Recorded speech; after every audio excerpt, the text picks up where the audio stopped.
comenzar con la actividad académica del día de hoy. Y bueno, pues otra vez es un gusto muy grande tener la oportunidad de presentar a otro nuevo colega del Instituto de Biología. Y en este caso pues es Claudia Patricia Ornelas García, o Pati Ornelas, como todos lo conocemos. Y bueno, pues Patricia, o la doctora doña Patricia, como dice su título de doctorado, pues ella obtuvo el doctorado en España, en la Universidad Complutense de Madrid. Pues ha estado trabajando con peces ya desde hace mucho tiempo. No voy a hablar mucho de su historia académica porque ella nos va a presentar un poquito ahorita. Pero bueno, sobra decir que tiene varios artículos publicados, cerca de 15 artículos publicados. Tiene una actividad muy sobresaliente en docencia y eso es una cosa muy impresionante. He impartido cursos en muchos niveles, en posgrado aquí en la UNAM, pero en otros posgrados, también a nivel de licenciatura, maestría, entonces tiene mucha experiencia en ese ámbito. Y también la formación de recursos humanos.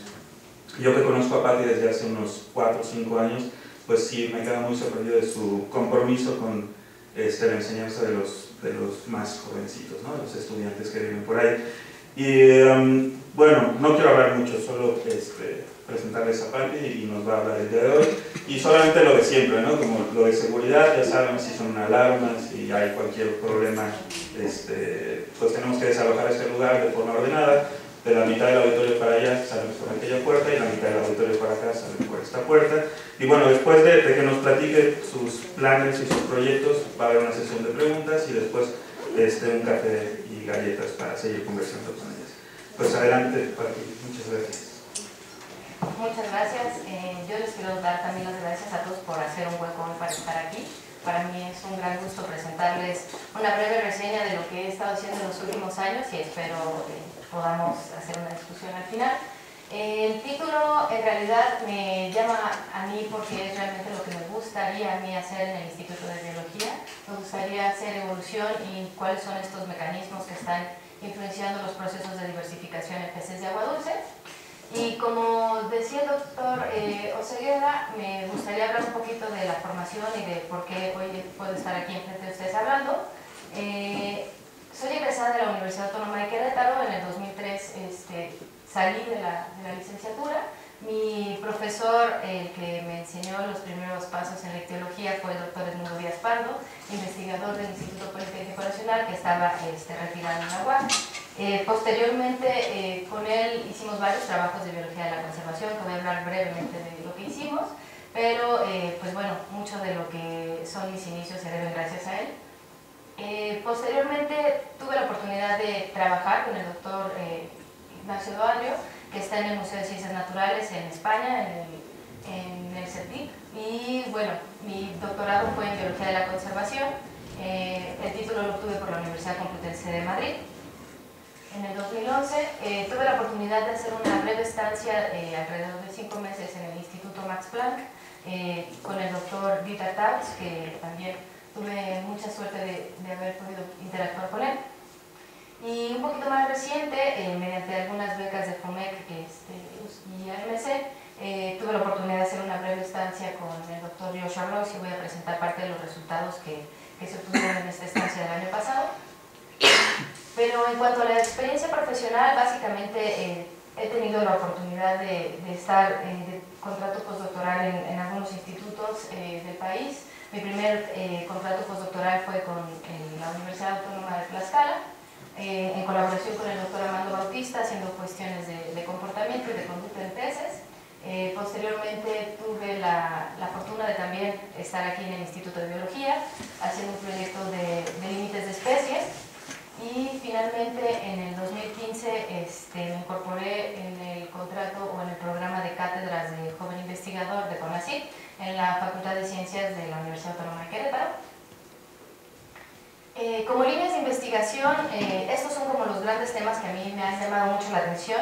Como les decía, en realidad creo yo que por la afinidad y por la formación en mi historia he tenido la oportunidad de trabajar diferentes aspectos.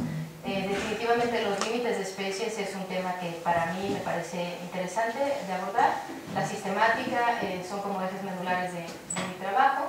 Biología de la conservación he tenido la oportunidad también de trabajarlo en algunas ocasiones. Y divergencia adaptativa, interacción, genoma ambiente, son temas que hoy en día básicamente he enfocado toda la atención.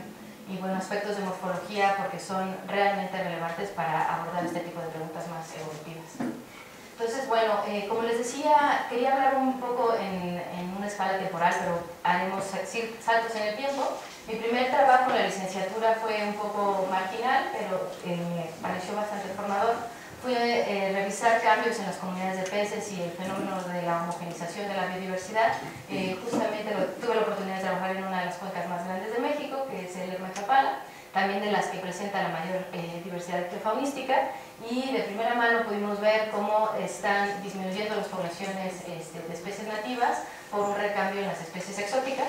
Aquí resalto en amarillo justamente una de las más comunes que todo el mundo la conoce, la tilapia, ¿no? El Cyprinoscarpio, la carpa de toda la vida.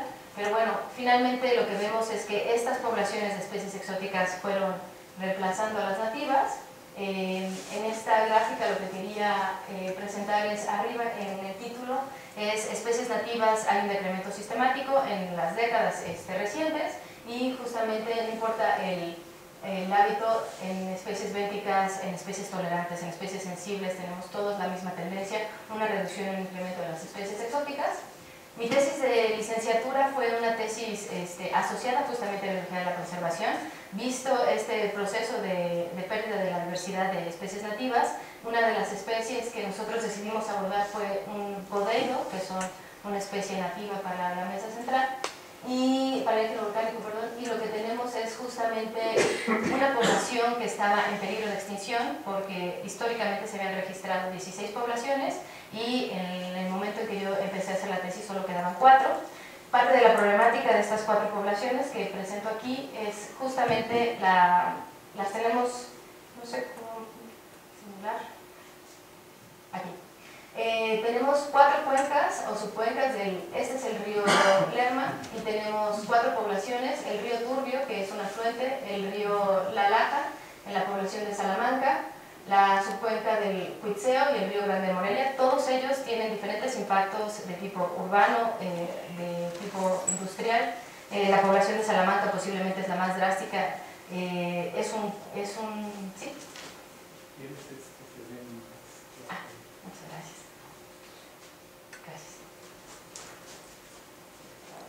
Ahí está. La población de Salamanca es justamente la que está más cerca de una refinería de Pemex, y entonces se han registrado fuertes mortalidades de peces por contaminación derivado de la actividad de Pemex, pero también tenemos canales artificiales que han traslocado fauna entre subcuencas. Entonces teníamos todo un mosaico de perturbaciones y de impactos, lo que se antojaba interesante para ver procesos de diversidad genética. La pérdida del hábitat también por estocasticidad demográfica pues nos llevaba como a plantear si realmente nosotros teníamos estos paradigmas de pérdida de diversidad asociado a la pérdida del hábitat, diversidad genética. Entonces, bueno, parte de la tesis lo que nosotros hicimos fue justamente poner a prueba esta hipótesis. Nos interesaba ver si teníamos una pérdida de diversidad. Lo que observamos fue que en términos de microsatélites, genotipamos alrededor de 7 microsatélites, los cuales fueron altamente polimórficos, contrario a lo que esperábamos. Había alta diversidad genética en las poblaciones remanentes. Y en cuanto a la estructura genética de estas poblaciones, lo que veíamos es que de manera natural había, al parecer, un proceso de aislamiento por distancia. Esto es lo que se suele encontrar en las poblaciones de esta naturaleza, pero teníamos poblaciones que rompían este esquema, y era justamente por la construcción de canales artificiales. Obras que había construido el hombre estaban afectando o de alguna manera impactando en la diversidad genética. Este tipo de patrones los veíamos en introversión mitocondrial, pero también en homogenización de la biodiversidad, y entonces nos llamó la atención que, a pesar de tener una baja número de poblaciones remanentes, teníamos una alta diversidad genética. Entonces, la pérdida del hábitat era realmente el riesgo en estas poblaciones, en donde en pocos años se había perdido alrededor del 70% de las poblaciones de esta especie. Entonces, bueno, como conclusión es que nosotros teníamos la pérdida del hábitat como el mayor factor de impacto, más que la pérdida de la diversidad genética, que era relativamente alta. Recientemente tuve la oportunidad de colaborar con un grupo multidisciplinar en Querétaro ya, en donde el objetivo primordial de este estudio era detectar patrones de biodiversidad en la cuenca del Usumacinta, y nuestra labor era ver qué tan conectada estaba la cuenca, ¿no? En términos genéticos nos interesaba saber hasta dónde era esta conexión. Entonces, bueno, la conectividad justamente de lo que trata es de ver hasta qué punto son interdependientes o hasta qué punto está conectada los diferentes módulos o puntos del ecosistema, y tanto en extensión como en el sentido nos llamaba la atención a nosotros abordar este tipo de patrones. Entonces, bueno, en un primer paso era poner a prueba esta hipótesis: existe realmente una conectividad dentro de la cuenca y cuáles son estos patrones que podemos observar de conectividad, así como cuáles serían las zonas de mayor diversidad dentro de la cuenca. Entonces, bueno, como les decía, tuvimos muchos grupos trabajando, tuvimos una gran diversidad de tejidos para analizarlos. Obviamente la mayoría eran de peces, pero a partir de estos trabajos, aquí les muestro algunas de las topologías que nosotros hemos ido generando de este estudio. Pudimos encontrar justamente estos procesos o patrones biogeográficos compartidos entre diferentes grupos, zonas que son de alta diversidad y que comparten patrones biogeográficos entre diferentes grupos de especies. Aquí tenemos justamente al róbalo, una especie de importancia comercial, pero también de importancia económica para la población, al peje, que también es de esta naturaleza, y diferentes especies que son de diferente relevancia.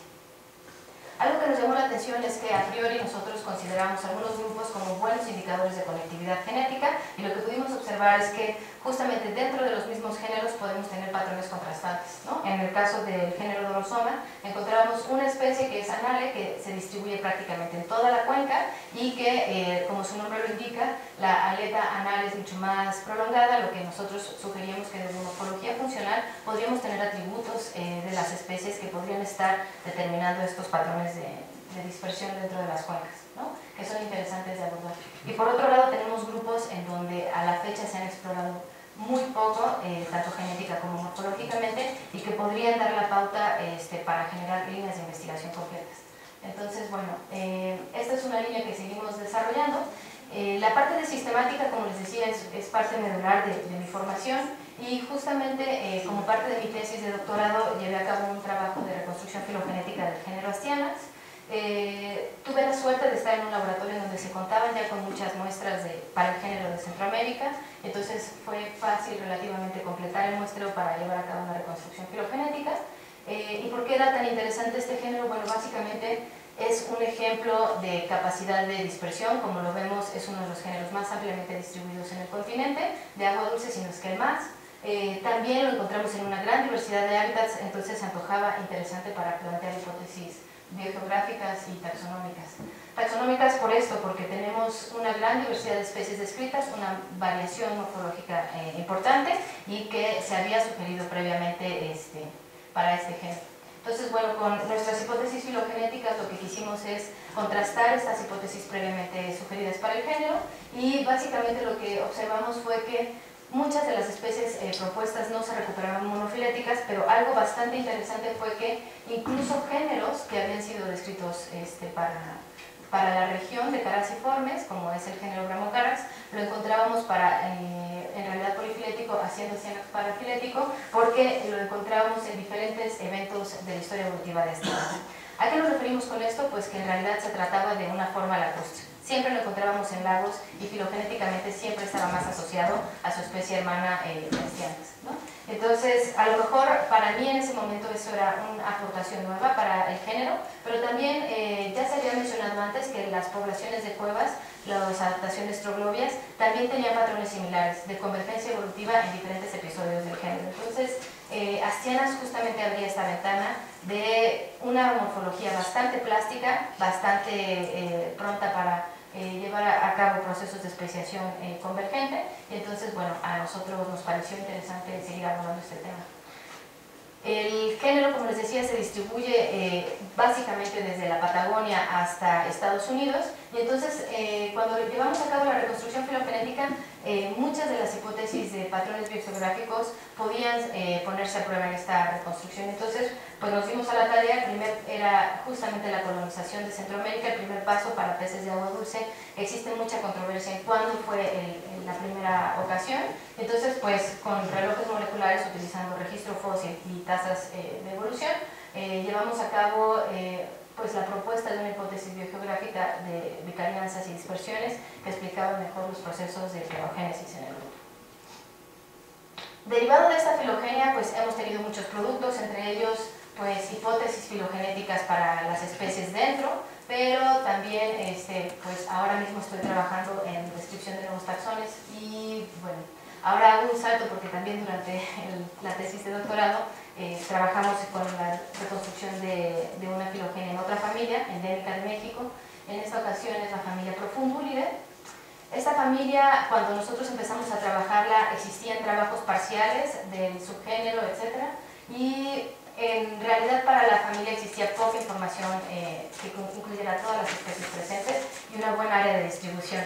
Entonces, bueno, nosotros nos dimos a la tarea de incluir la mayor parte de las poblaciones dentro de la familia y lo que obtuvimos fue que justamente de manera similar a lo que había sido propuesto previamente, se recuperaban los dos subgéneros con bastante divergencia, alrededor del 20% con ADN mitocondrial, arriba del 10% con ADN nuclear.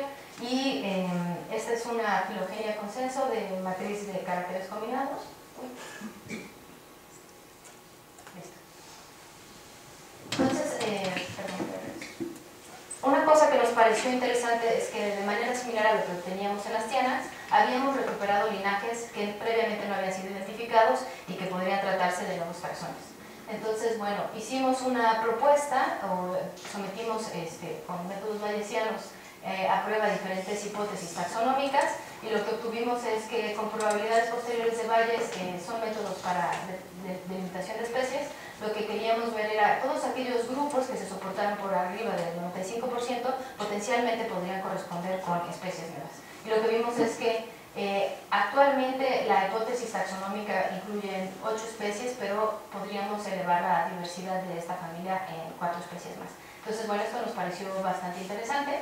En cuanto a los patrones de diversificación, prácticamente en la familia vemos los mismos patrones que encontramos en la fauna centroamericana, dos grandes pulsos, uno en el Mioceno tardío y otro en el Mioceno temprano, perdón, y otro en el Plioceno medio, en donde vemos que este tipo de fenómenos son repetidos en muchos grupos de peces y sobre todo en la fauna centroamericana, que tiene que ver con sobre todo procesos biogeográficos y de actividad tectónica.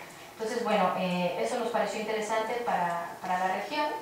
Derivado de este trabajo también llevamos a cabo la descripción, como les decía, de nuevos taxones. Apenas estamos comenzando con esto y la primera especie que describimos fue Mixclanensis, que es esta población que se distribuye en el Atoyac verde, que es claramente distinguible, tanto morfológicamente como genéticamente. Entonces, bueno, eso fue parte de la contribución para este trabajo. Entonces, durante la tesis de doctorado también tuve la oportunidad de estar como responsable de un proyecto de colaboración internacional de la ESI, en colaboración con entidades peruanas y bolivianas, y justamente fue en colaboración con el doctor Carlos Pedraza, en donde lo que hicimos fue llevar a cabo un análisis filogenético de las especies presentes en el lago. Llevamos a cabo un muestreo de más de 100 poblaciones para el lago Titicaca. Posteriormente pusimos a prueba justamente hipótesis previas de la doctora Parenti, habían sugerido que podía ser una radiación adaptativa hasta de 28 especies. Entonces se antojaba interesante poner a prueba estos grupos que ella a priori había incluso sugerido como complejos, que en todos los casos se pensaba que podrían tener una correlación con aspectos de adaptación trófica.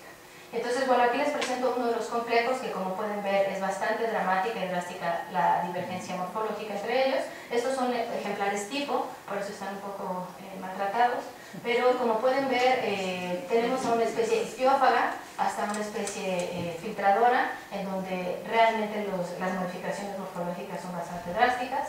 Y a la par tenemos una serie de complejos, complejo Muller, Wilson y Luteus, que habían sido sugeridos previamente como grupos monofiléticos, y nos interesaba poner a prueba esto. Aunque llevamos a cabo reconstrucciones filogenéticas con matrices combinadas de marcadores nucleares y mitocondriales, aquí les presento el marcador mitocondrial, en donde básicamente lo que cabe resaltar es que, a diferencia de las hipótesis propuestas previamente con morfología, no recuperábamos todos estos grupos monofiléticos. Y cosas interesantes es que previamente se habían sugerido procesos de hibridación entre los diferentes complejos y nosotros mediante marcadores moleculares pudimos identificar algunos de ellos. Este trabajo está en curso debido a que justamente estamos desarrollando nuevos marcadores para continuar con las relaciones filogenéticas. Pero bueno, una cosa interesante es que cuando hablamos de radiaciones adaptativas, casi siempre pensamos en procesos de diversificación recientes. Y lo que nosotros a priori teníamos es que este grupo de Agassi estaba combinado con Albus y Luteus, cosa que no recuperamos en nuestros análisis filogenéticos, pero además lo que vemos es que estos procesos de diversificación tenían más un sentido biogeográfico en escalas temporales mucho más antiguas de las que habían sido sugeridas por otros autores que a la fecha se habían propuesto. Parte también de los trabajos que estuve desarrollando en el doctorado fue justamente un análisis filogeográfico para el género Erichthys. Los Erichthys son cíclidos de la parte, nosotros únicamente analizamos poblaciones del Golfo porque nos interesaba detectar patrones biogeográficos y derivado de este estudio propusimos la generación de un nuevo género y la descripción de una nueva especie, aunque no voy a hablar demasiado en materia. Bueno, cuando hablamos de divergencia adaptativa, que es otra de las líneas que a mí me llama la atención, el primer trabajo que me gustaría presentarles es este trabajo que se publicó apenas en 2015 y justamente cuando pensamos en los peces son un muy buen modelo para poner a prueba este tipo de preguntas. Nosotros tenemos morfologías bastante divergentes en algunas poblaciones que podríamos estar pensando que están adaptadas óptimamente a explotación diferencial de recursos. Y entonces, bueno, entre los caracteres que nosotros hemos detectado que son más prontos para variación es la forma del cuerpo, el tamaño y la variación en caracteres tróficos como pueden ser placas faringias, arcos branquiales o directamente los dientes. Entonces, bueno, siempre pensamos que puede existir una correlación cercana entre el uso del hábitat y la variación morfológica. Entonces, los cíclidos, cualquiera que pensamos en radiación adaptativa, se nos viene a la mente las grandes radiaciones africanas de los lagos de Tanganyika, Victoria y Malawi, y justamente es donde se ha puesto más a prueba este tipo de hipótesis de segregación a hábitats divergentes y variación morfológica asociada a explotación de recursos tróficos. Pero que esta variación se dé en paralelo nos abre preguntas sobre qué tanto son las fuerzas de selección lo que está dirigiendo, qué tanto tenemos constricciones de inercia filogenética que no permite que todas las variantes sean posibles. Entonces, bueno, los cíclidos y los caraciformes nos dan la oportunidad de poner a prueba este tipo de hipótesis. Entonces, en el caso de la mojarra de Cuatro Ciénegas encontramos justamente este tipo de variantes, variaciones en la morfología de las placas faringias, que son estos huesos modificados para la trituración de alimento. Tenemos en el caso de la placa molariforme adaptaciones para la trituración de moluscos, mientras que en el caso de las placas papiliformes tenemos filtradores. Las formas del cuerpo también son claramente distinguibles y lo que nos interesaba era ver si efectivamente en estas poblaciones que teníamos en el Valle de Cuatro Ciénegas había ya una interrupción del flujo génico entre estos morfotipos divergentes. Entonces se puso a prueba por primera vez, a pesar de que se ha estudiado ya en reiteradas ocasiones la adaptación ecológica de estas poblaciones, si existía un proceso de especiación entre ecotipos divergentes. Entonces, bueno, se llevó a cabo un muestreo entre las diferentes poblaciones de la región de Cuatro Ciénegas y la idea era, pues bueno, asociar un poco los hábitos tróficos o la variación morfológica, que en teoría tendríamos que estarla asociando al uso diferencial del hábitat, a la estructuración genética.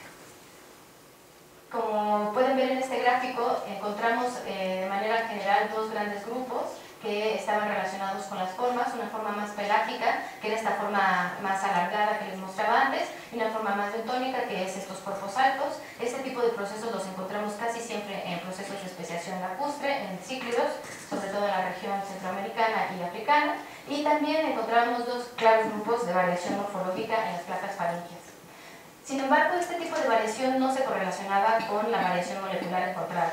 A diferencia, encontramos un haplotipo que podría ser correspondiente a una introgresión reciente, también por canales que se han construido por el hombre, el canal de Santa Tecla, podría estar poniendo en contacto a poblaciones de cianobutatos con Erichthys minklei. Y por otro lado encontramos haplotipos exclusivos para la especie que en algunos casos habían pues presentado baja estructuración geográfica, o sea que existían patrones de conectividad, al menos, o falta de asignación de los linajes. En cuanto a la estructura genética, a diferencia de lo que nosotros esperábamos de encontrar división por morfotipos o por ecoformas, lo único que encontramos es en análisis moleculares de la varianza que existía una fuerte correlación con los patrones de segregación biogeográfica y en el caso global entre variación de la forma del cuerpo, pero no con las placas faringias. Cosa que era bastante interesante porque nosotros estábamos asumiendo que este carácter podría estar asociado con la elección de caracteres y segregación del hábitat.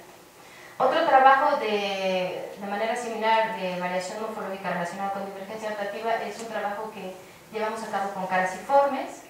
En este trabajo, como les comentaba yo, la forma de Brachocarax que habíamos encontrado en la filogenia de Astyanax en diferentes linajes, nos interesaba evaluar cómo era esta forma entre Brachocarax y Astyanax, ya que previamente la mayor parte de las hipótesis taxonómicas se había sugerido con el pesaje de caracteres, utilizando una matriz de caracteres, usando los dientes como características diagnósticas, y a nosotros nos interesaba saber si la forma en general era realmente diferente entre ambos ecotipos.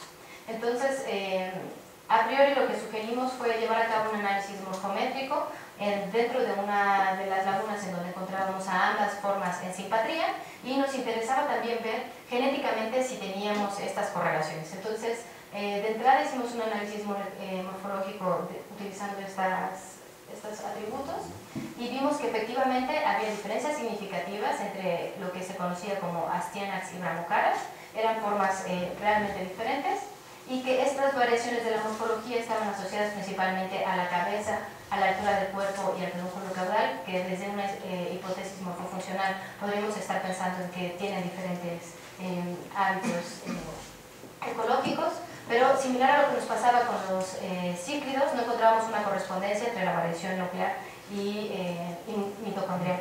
Ahorita les presento la variación mitocondrial, pero más adelante la variación nuclear. Pero bueno, una cosa interesante es que de los dos linajes presentes en el lago Catemaco había una aparente convergencia para la forma linética, que son estos Brachocarax, y cuando pusimos una relación entre la talla y la forma, lo que veíamos es que podría haber procesos de variación de hipermorfosis. Esto es que el Brachocarax no es solo un Astyanax más grande, sino que también es un Astyanax deformado. Entonces se va modificando en ambas, en talla y en forma, ¿no? Que podrían ser por procesos de heterocronías, que en algunos casos están relacionados con la especiación. Entonces, bueno, cuando pusimos a prueba si la variación morfológica era homoplástica, era plástica, lo que nosotros detectamos es que sí que lo era, y que básicamente la variación de Brachocarax era una convergencia en ambos linajes hacia una forma específica. Lo mismo que pasaba con los diferentes linajes de Astyanax. Bueno, les había comentado ya de que nuestro interés no era solamente hacer un análisis mitocondrial, sino también de flujo génico, y entonces ya habíamos identificado que eran discernibles estas dos formas. Nos interesaba saber qué tan la historia demográfica de ambos era compartida, y por otro lado, cómo era el flujo génico. Lo que vimos, este es un análisis de asignación individual, cada una de las barras es un individuo, y lo que vemos es que prácticamente las dos formas tienen flujo génico, hacen un grupo genético individual, y con lo único que se separan es con poblaciones alopátricas, esto es, poblaciones que están fuera del lago. No era lo que esperábamos, pero lo que nos pareció interesante en cuanto a la historia demográfica de las poblaciones es que siempre los linajes de Astyanax tenían una mayor diversidad y por lo tanto procesos de expansión más antiguos. Cuando hicimos análisis tanto con migrate como con procesos de asignación individual, lo que vimos es que había un flujo asimétrico, lo que apuesta un poco hacia procesos de especiación incipiente. Este trabajo obviamente está en preparación y lo estamos haciendo. Pero bueno, yo les había comentado que con los carácidos no era solamente la población de Catemaco la que estaba presente, sino que también teníamos otras poblaciones lacustres en donde podíamos encontrar dos morfotipos. Y justamente los lagos centroamericanos son sede de estas dos formas. Tanto Managua como Nicaragua encontramos Brachocarax y Astyanax, y entonces nos parecía interesante empezar a abordar si pasaba lo mismo y si ese Brachocarax era exactamente el mismo Brachocarax que encontrábamos, ¿no? En ese momento solo teníamos idea de esas tres poblaciones. Hoy en día sabemos que también en Chiapas y también, bueno, desde el inicio también sabemos que había en Guatemala, pero entonces empezaba a verse que este patrón de Brachocarax Astyanax era más universal de lo que en un principio habíamos sugerido. no universal, sino que en situaciones lacustres pasaba. Y entonces pusimos a prueba justamente esto. Existe señal filogenética en la forma. En este caso sí que tuvimos resultados positivos, existe señal filogenética, cosa que no habíamos obtenido previamente, pero curiosamente lo que veíamos es que mientras más divergente es el linaje, estas son las poblaciones de Nicaragua, más es la variación morfológica. Esto se ha visto también en poblaciones de África.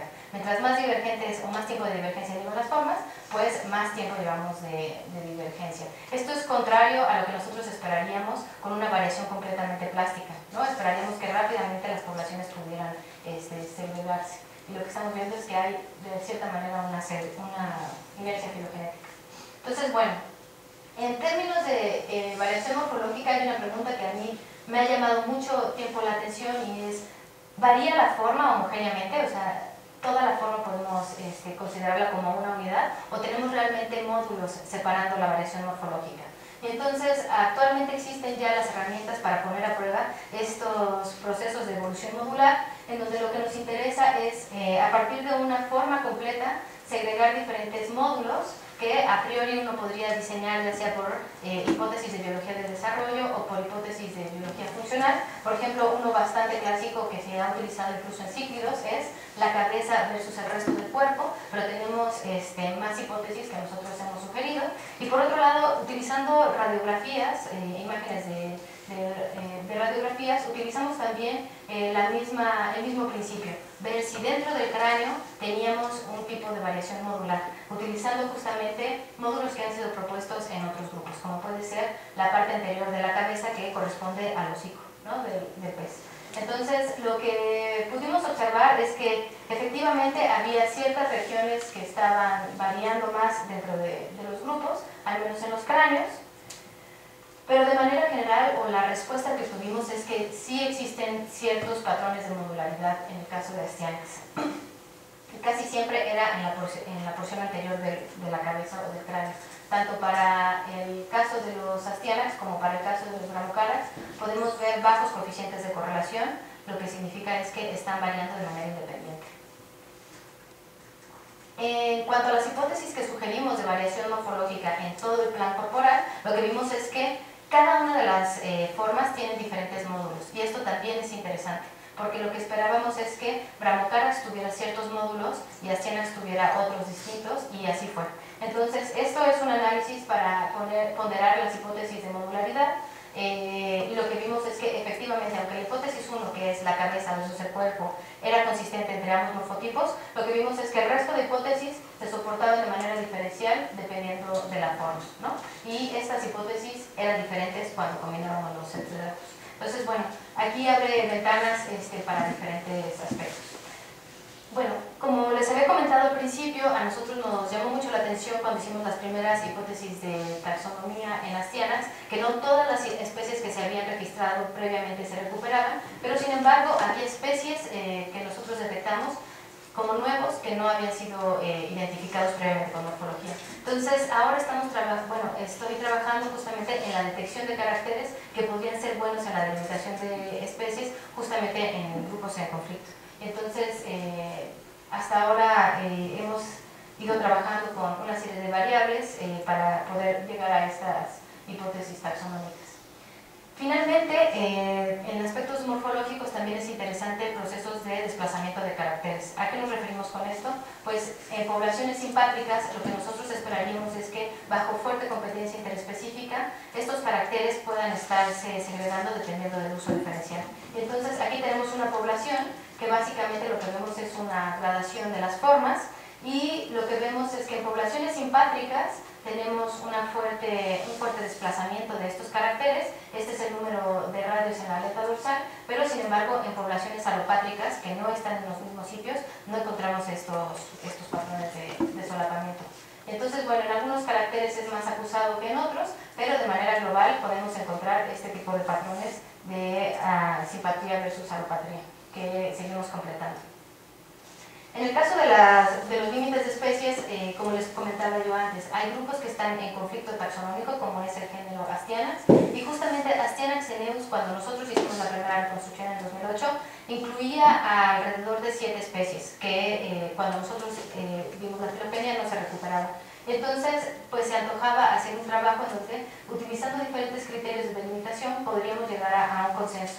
Entonces, a partir de una serie de muestreo, se trataron de cubrir la mayor cantidad de las cuencas posibles de la distribución de la especie, y lo que observamos fue que mientras más íbamos aumentando el muestreo, encontrábamos nuevos grupos filogenéticos distintos, pero también en algunos casos lo que observábamos es que estas hipótesis sí que se podrían empatar bien con la variación morfológica, como es el caso de Astyanax alfa, ¿no? Entonces, bueno, este trabajo también hemos tratado de completar la parte de la variación morfológica a fin de poder empatar ambas hipótesis. Cuando hablamos de interacción genoma-ambiente, justamente ambientes contrastantes o variaciones extremas de la variación morfológica asociados justamente a la variación ambiental, pues nos vienen a la cabeza, y el género Astyanax nos da la oportunidad de abordarlo con uno de sus organismos modelo, que es el pez ciego o la sabinita ciega. Justamente, no solamente para el caso de los ciegos estaba yo interesada en esto.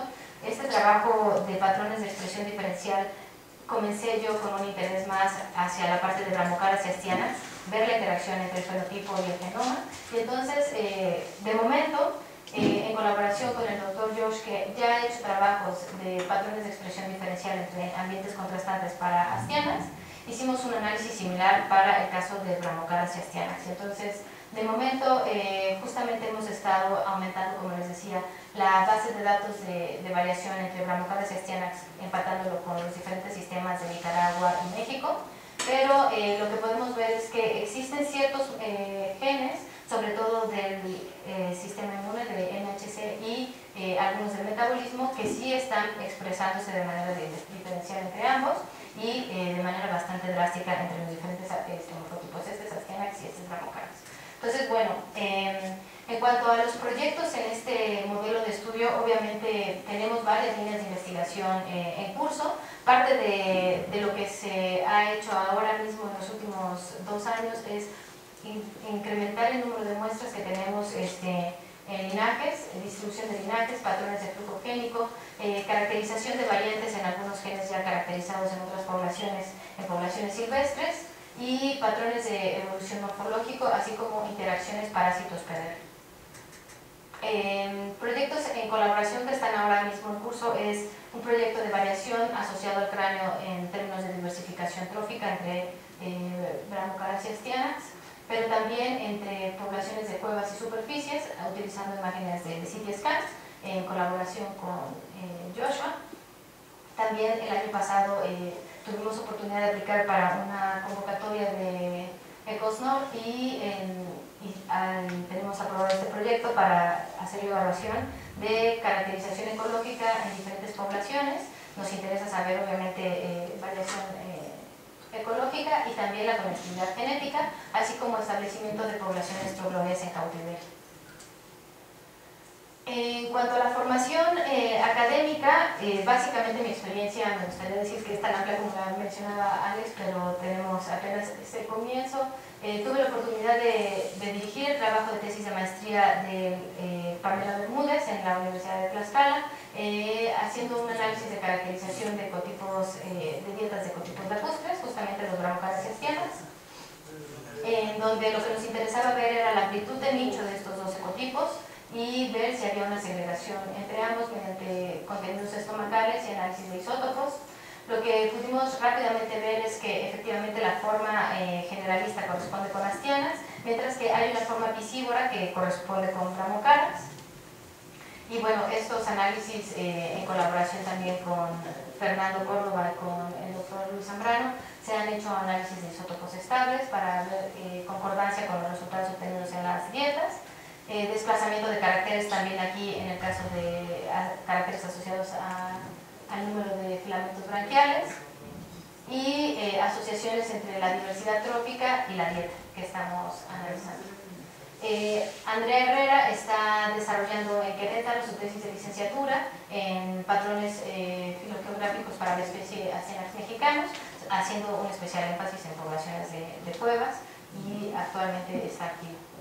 Pero bueno, de manera general, todos estos trabajos, lo que intentaría yo en el IB es continuar con el desarrollo de los mismos, sobre todo en patrones de sistemática en otros grupos de peces de agua dulce.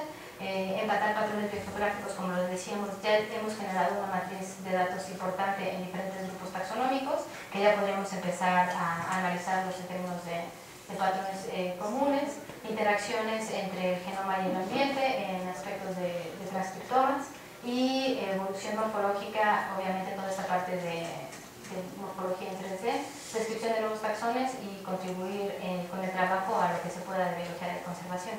Entonces, bueno, básicamente esa es la charla, y aquí les dejo algunas de las fundaciones o de los institutos que hemos tenido apoyo para este trabajo.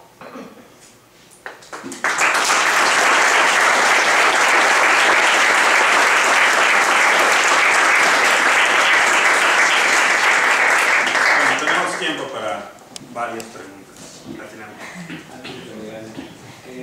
No, me acordé me transportó un poco un flashback en mi licenciatura, porque el doctor Saúl Contreras, que personalmente hablaba mucho de estos cíclidos de 400 y sí. En la clase, en sus clases, no se aprovechaba la oportunidad de hablar de la posibilidad, por ejemplo, en aquel tiempo que no había datos moleculares, de especiación simpátrica, de acuerdo a este polimorfismo trófico. Entonces, si capté bien, me quedé un poco con la duda, ¿estaría entonces sucediendo un polimorfismo intraespecífico, básicamente? ¿O si hay posibilidad de que sean diferentes especies? En este caso particular. Sí, bueno, muchas gracias por la pregunta, porque la verdad es que sí fui bastante rápido en esta parte. Cuando hablábamos de que la estructuración genética la esperábamos más asociada a los aspectos tróficos, que es justamente el polimorfismo más fuerte en las placas faringeas, lo que vemos es que no existe realmente no hay una interrupción del flujo génico. Lo que vemos es que efectivamente las dos morfologías tienen flujo génico y no se explica. Pero sin embargo, cuando se analizaba por la varianza morfológica, que era esta forma muy alargada y esta forma más alta, ahí sí que nosotros encontramos una correspondencia en interrupción del flujo génico. Lo que pasa es que no era consistente entre todas las poblaciones. Entonces, algunas, incluso hay como dependiente de frecuencia la presencia de ambos morfotipos. ¿Por qué? En algunos casos depende incluso de la forma de la laguna. La población, por ejemplo, de la becerra era la que tenía la mayor cantidad de estas dos formas. En el resto no siempre lo encontrábamos. Entonces, es con como este marco en el que podríamos decir que en aquellas poblaciones en donde encontramos ambos ecotipos, sí que podríamos esperar al menos que hubiera un proceso incipiente de especiación ecológica entre formas. Y entonces abre como la cartera hacia la selección de caracteres, ¿no? De alguna forma hay algún tipo de segregación espacial o de elección de morfologías que está segregando entre formas de cuerpo, ¿no?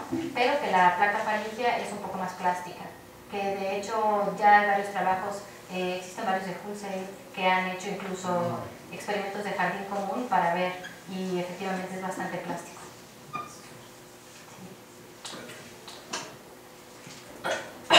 ¿Alguien más?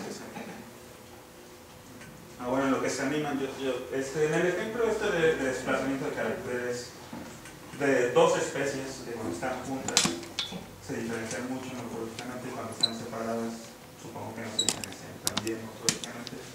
¿Hiciste algún tipo de estudio sobre la conducta cuando estas dos cosas están juntas? Porque si hay cambios morfológicos también no se sabría cambios conductuales, que sean más activos en la mañana, en la tarde o algo así. No, por ejemplo, lo único que hemos intentado hacer, que de hecho fue este primer postdoc en Tlaxcala, era ver si había algún tipo de selección de pareja, ¿no? Elección de caracteres, como lo mencionábamos antes. Pero es cierto que los he tenido yo en acuarios mucho tiempo y sí que existen ciertas variaciones de conducta. Por ejemplo, en el caso de los astianax, que son los pequeñitos, suelen ser mucho más agresivos que los que parecen piscívoros, cosa que es curiosa porque incluso la agresión con específicos es muy alta, llegan a matarse cuando son densidades muy bajas. Entonces, este tipo de variaciones conductuales probablemente tienen algún tipo de justificación por la variación y el tipo de hábitat que están teniendo, ¿no? Ese programa más. Alejandra. Pati, felicidades. Muy bonito, muchos temas, muchas preguntas, porque Pero yo no sé nada de peces y te quería contar cómo es el ciclo de vida, sobre todo estos dos que has trabajado. ¿Con las tierras? Sí. El ciclo de vida. ¿Cómo se reproducen? ¿Dónde se reproducen? Es bonita la pregunta. En algún momento, básicamente por la experiencia en el campo, realmente no lo he probado, lo que tenemos es picos de reproducción asociados a picos en nutrientes, ¿no? Por ejemplo, durante las temporadas de lluvia, y también hay un cierto tipo de variación biogeográfica, pero vamos a sugerir que hay como un patrón de estos picos asociados a patrones de abundancia en nutrientes. Lo que tenemos es que justamente sí que hay cierto tipo de segregación por sexos, y las puestas se suelen hacer en ciertas zonas, ¿no? Entonces eso también nos parecía interesante de evaluar. En el caso, por ejemplo, de las poblaciones de Catemaco, la gente incluso de manera un tanto empírica, te dicen dónde es que se dan estas grandes puestas, hacia dónde se dan los patrones de distribución durante la época de puesta. Entonces, lo que nosotros vemos es en realidad este ciclo. Durante la temporada de lluvias aumentan los picos de reproducción, y temporalmente sí que hay patrones de distribución espacial divergentes, ¿no? En algunos casos se suelen ir hacia por ejemplo, las entradas de ríos durante las épocas de lluvias, en donde se concentran una gran cantidad de ejemplares, y durante las temporadas de secas parece que estos patrones de segregación son diferentes. Pero bueno, de manera general, si tuviéramos que explorarlo, a nosotros siempre nos ha parecido algo interesante, porque, como lo mencionaba yo, no hay una interrupción del flujo génico, pero sí que espacialmente tenemos ciertos hábitats en donde las abundancias de ciertos ecotipos son mayores. Por ejemplo, en el caso de Bramocaras, en las zonas más limnéticas, en las zonas pelágicas de las lagunas, es donde encontrábamos mayores abundancias. En las zonas litorales encontrábamos abundancias más de las especies un poco más altas. En las zonas de correntía podíamos encontrar también, justo dependiendo de la estacionalidad, diferentes abundancias de ambos ecotipos. Entonces, sin duda hay un montón de preguntas de esta forma, ¿no? Sí, a ver, estaba Ulises, después Cairo. Bueno, me pareció bien interesante tu plática y está impresionante todo lo que quieres hacer, ¿no? Y bueno, ya sabes que tenemos en común que nos interesa la morfología, ¿no? Entonces, está bien interesante cómo analizas covariación entre módulos. Y la pregunta que te quería hacer es, si puedes comentar, cómo se toma en cuenta en estos estudios las diferencias en las varianzas debido al tamaño cuando haces estos estudios de covariación. Usualmente al tamaño de la muestra, ¿te refieres? No, al tamaño de los órganos. Por ejemplo, digamos que yo quiero estudiar la covariación entre la mandíbula y la aleta, hasta atrás, ¿no? Pero entonces la aleta siempre es más grande, la aleta siempre es más grande que la mandíbula, ¿no? Entonces, en tus análisis, ¿cómo se hacen estas normalizaciones debido a, bueno, si hacemos una comparación, siempre la aleta va a dar mucho más varianza que la mandíbula, ¿no? Bueno, en realidad aquí lo que es bien importante es como tú bien mencionabas, tenemos dos factores que pueden alterar fuertemente esto, porque como lo dices bien, hay una fuerte variación ontogenética, ¿no? Incluso lo que acabas de mencionar. Exacto, cuando tenemos grupos bastante pequeños, pues podríamos tener una covarianza mayor, ¿no? Que cuando tenemos ontogenéticamente grupos más adultos, la covarianza podría ser menor, ¿no? Entonces, este tipo de patrones de ontogenia las puedes controlar precisamente haciendo análisis con residuos de las regresiones de la variación morfológica. Y cuando estás planteando, por ejemplo, esta parte de covarianza entre caracteres, justamente por eso es importante este último análisis que yo presentaba de ponderación de hipótesis, porque es cierto, cuando tú estás analizando la covarianza entre diferentes hipótesis, tú a priori estás asumiendo ciertas conexiones, ¿no? Y lo que se suele hacer, por ejemplo, en el caso de la hipótesis de Eladio, que es uno de los métodos para la covarianza, lo que haces es probar todas las interacciones posibles y sobre esas hacer una ponderación de esta integración, ¿no? De la forma. Entonces, efectivamente, tú vas a tener desde covarianzas de 2 a 2 en toda la variación morfológica hasta covarianzas de 15 a 30, ¿no? Y en este sentido, con base en tus índices de gamma, que es justamente cuando haces estas comparaciones matriciales, es ver cuál de todas estas pues tiene el menor costo o la mayor correlación. Entonces, efectivamente, antes de esto, como bien lo dices, en el caso, por ejemplo, de los métodos de Klingenberg, no lo consideraba y es una crítica, porque al final puedes tener bajas correlaciones, pero puede haber muchísimas hipótesis igualmente ciertas, ¿no? Entonces, por eso es que ahora con estos análisis de comparación de hipótesis múltiples, en realidad lo que tienes es todas las variaciones posibles con todas las combinaciones, para poder poner a prueba estas cosas. Pero sí, definitivamente un problema es la ontogenia, ¿no?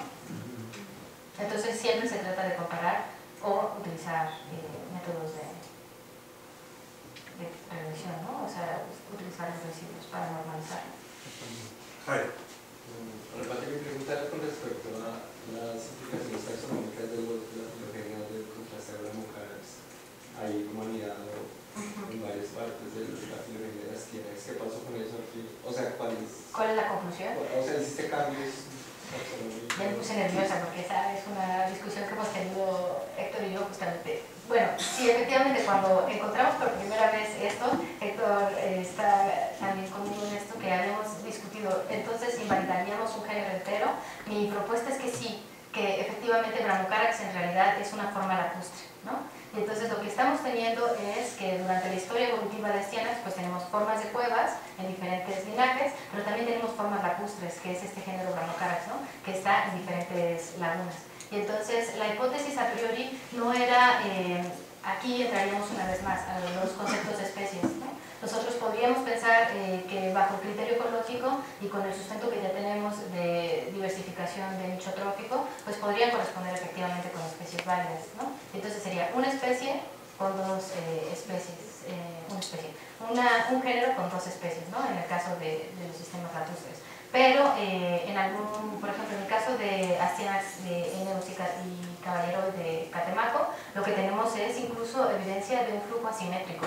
Y cuando hablamos del flujo génico asimétrico, estamos hablando de que puede haber algún tipo de selección de caracteres que no permita que sea igual, ¿no? El compartir pues sí, el flujo entre formas divergentes. Entonces, la conclusión es que no hemos, en el artículo lo dijimos que era parafilético Astianax y no incluía a Bramocarax, y por lo tanto Bramocarax tenía que ser incluido como variantes de Astianax.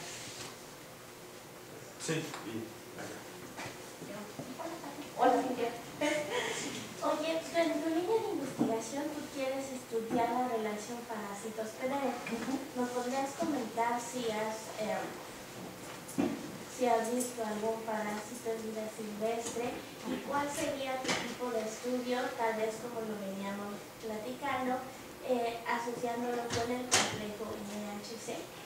No, pues muchas gracias por la oportunidad de explicarme un poco más. Efectivamente, cuando hablamos de parásito hospedero, hemos ya comenzado en colaboración con el doctor Gerardo Pérez a ver algunos patrones interesantes. Algunas poblaciones de cuevas en realidad no tienen parásitos, ¿no? O la frecuencia es bastante baja, al menos en poblaciones híbridas hemos encontrado algunos casos de infección, ¿no? Entonces lo que nos interesa es ver si en estas poblaciones en donde la frecuencia de parásitos disminuye, si hay algún tipo de relajación, ¿no? En la selección de, por ejemplo, moléculas como MHC. Entonces es justamente por ahí en donde nos interesaría. A priori, lo que yo mencionaba antes es que hemos visto, por ejemplo, patrones de expresión, en el caso, por ejemplo, de formas diferentes en Bramocarax astianax, justo estas moléculas de MHC de diferentes familias, tenemos patrones de expresión diferencial. Entonces lo que nosotros esperaríamos es que tuviéramos pues cuestiones similares en el caso de las cuevas. Sí, hay una más allá atrás.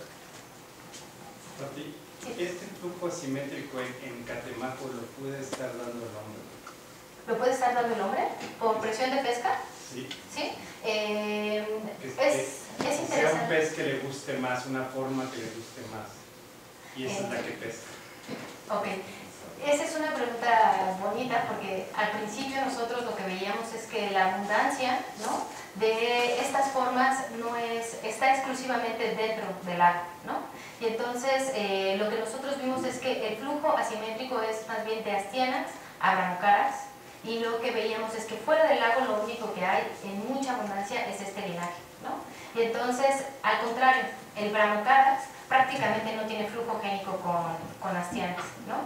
Y entonces podríamos pensar que por abundancias, por cuestiones de demografía, podrían estar explicando estos patrones. En realidad, como no es una laguna cerrada, como pasa por ejemplo en lagunas cratéricas de otros sistemas de especiación lacustre, lo que tendríamos es que continuamente está llegando poblaciones de fuera que son astianas justamente incluso de un solo linaje, porque nosotros tenemos 4 linajes y lo que veíamos es que uno de ellos, que es el que está abundante fuera, es el que tiene flujo asimétrico, ¿no? Es el que tiene la mayor variación. Lo que esperaríamos, también es cierto, las abundancias de bramocaras son reducidas, pero yo no lo asumiría por ahí, porque precisamente donde vemos la mayor cantidad de flujo está relacionada más con la población que está afuera y que es muy abundante, ¿no? Incluso el otro linaje, que es un poco menos abundante de astianas, tiene en términos de flujo génico valores más similares a los de bramocaras. Entonces, al parecer es una cuestión más de frecuencia, dependencia, que como tal de pesca. Sí, bueno, y yo creo que la última pregunta de Ana y después al café. Muchas felicidades por la plática. Mi pregunta es también desde la ignorancia hacia el grupo, pero es que cuando abordamos otros grupos terrestres, se puede pensar mucho en la evolución del nicho ecológico y hacer asociaciones entre genotipo, ambiente, que te dan mucha información, incluso meterle datos de carpintería, etc. Y lo que estaba pensando es que tal vez, no sé si se aborde en general, ¿no? Porque tú decías que hay una gran diversidad de hábitats, pero tú estás viendo el hábitat al interior del agua. Pero no sé si lo hace de hacer mapas de distribución potencial con datos climáticos y de suelo, y si eso tal vez te explica un porcentaje de la variación que está ahí, que se te está perdiendo, ¿no? Fíjate que me gusta la pregunta por lo siguiente. Nosotros encontramos en el caso de astianas varias poblaciones que tienen o presentan adaptaciones a bajas concentraciones de oxígeno, ¿no? Y entonces, en un principio, en México se había descrito como una especie distinta, ¿no? Y concentraciones altas de azúcar. Entonces, estas variantes pensábamos que eran exclusivas de esta zona, pero por ejemplo, en la costa del Pacífico de Nicaragua hay poblaciones que presentan adaptaciones morfológicas similares, ¿no? Y las condiciones ambientales podrían ser similares. Hace un año, cuando nosotros estuvimos pescando en Tabasco, apareció una población, una vez más, con bajas concentraciones de oxígeno que presentaba variaciones morfológicas similares. Entonces, aunque potencialmente, exacto, es en el agua, variaciones ambientales en las calidades de agua podrían a lo mejor irnos dando como este tipo de cuestiones.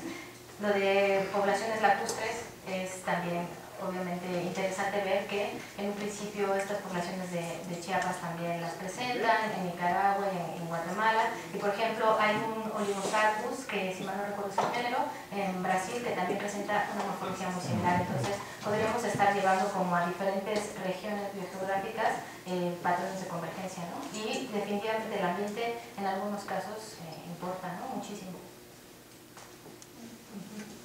Ay, yo quería decir una cosa antes. Bueno, perdón.